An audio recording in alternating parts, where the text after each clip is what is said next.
The Adventures of Pinocchio by Carlo Collodi. Chapter 3 Little as Geppetto's house was, it was neat and comfortable. It was a small room on the ground floor, with a tiny window under the stairway. The furniture could not have been much simpler: a very old chair, a rickety old bed, and a tumble-down table.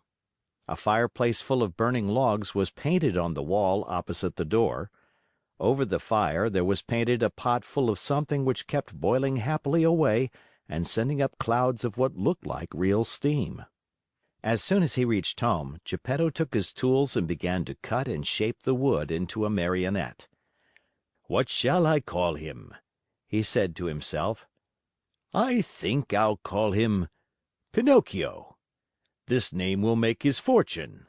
I knew a whole family of Pinocchi once. Pinocchio the father, Pinocchia the mother, and Pinocchi the children, and they were all lucky. The richest of them begged for his living." After choosing the name for his Marionette, Geppetto set seriously to work to make the hair, the forehead, the eyes. Fancy his surprise when he noticed that these eyes moved and then stared fixedly at him. Geppetto, seeing this, felt insulted, and said in a grieved tone, "Ugly wooden eyes, why do you stare so?" There was no answer. After the eyes, Geppetto made the nose, which began to stretch as soon as finished.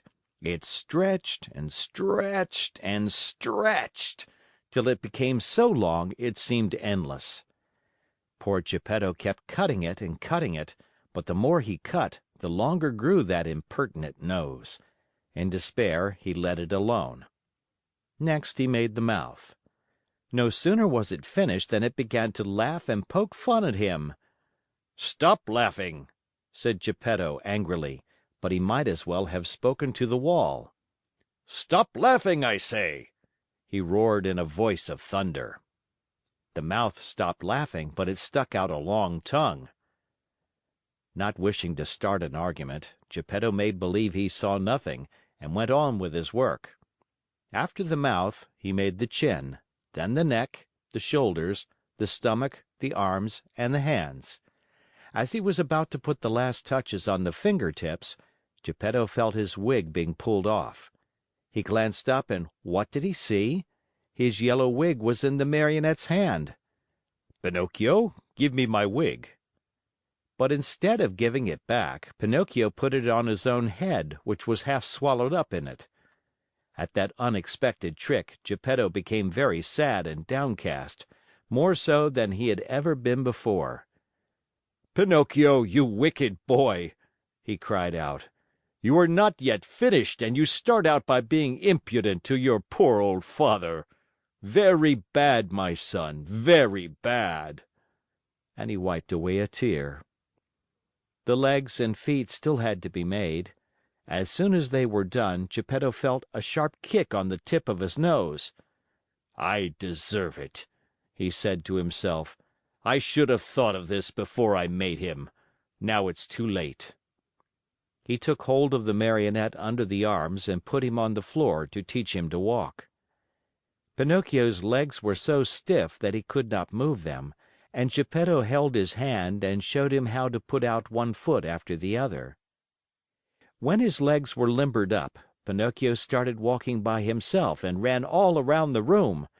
He came to the open door, and with one leap he was out into the street. Away he flew.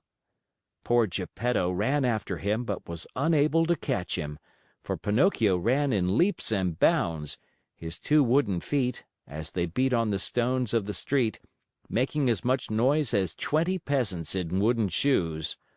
"Catch him! Catch him!" Geppetto kept shouting. But the people in the street, seeing a wooden Marionette running like the wind, stood still to stare and to laugh until they cried.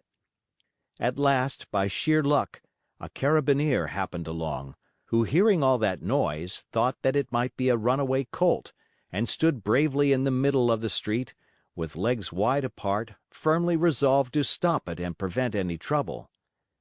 Pinocchio saw the Carabineer from afar and tried his best to escape between the legs of the big fellow, but without success. The Carabineer grabbed him by the nose (it was an extremely long one and seemed made on purpose for that very thing) and returned him to Mastro Geppetto. The little old man wanted to pull Pinocchio's ears. Think how he felt when, upon searching for them, he discovered that he had forgotten to make them. All he could do was to seize Pinocchio by the back of the neck and take him home. As he was doing so, he shook him 2 or 3 times and said to him angrily: "We're going home now. When we get home, then we'll settle this matter." Pinocchio, on hearing this, threw himself on the ground and refused to take another step. One person after another gathered around the two. Some said one thing, some another. "Poor Marionette!" called out a man. "I am not surprised he doesn't want to go home. Geppetto, no doubt, will beat him unmercifully, he is so mean and cruel." "Geppetto looks like a good man," added another, "but with boys he's a real tyrant. If we leave that poor Marionette in his hands, he may tear him to pieces." They said so much that, finally, the Carabineer ended matters by setting Pinocchio at liberty and dragging Geppetto to prison. The poor old fellow did not know how to defend himself, but wept and wailed like a child and said between his sobs: "Ungrateful boy! To think I tried so hard to make you a well behaved Marionette! I deserve it, however. I should have given the matter more thought." What happened after this is an almost unbelievable story, but you may hear it, dear children, in the chapters that follow. End of chapter.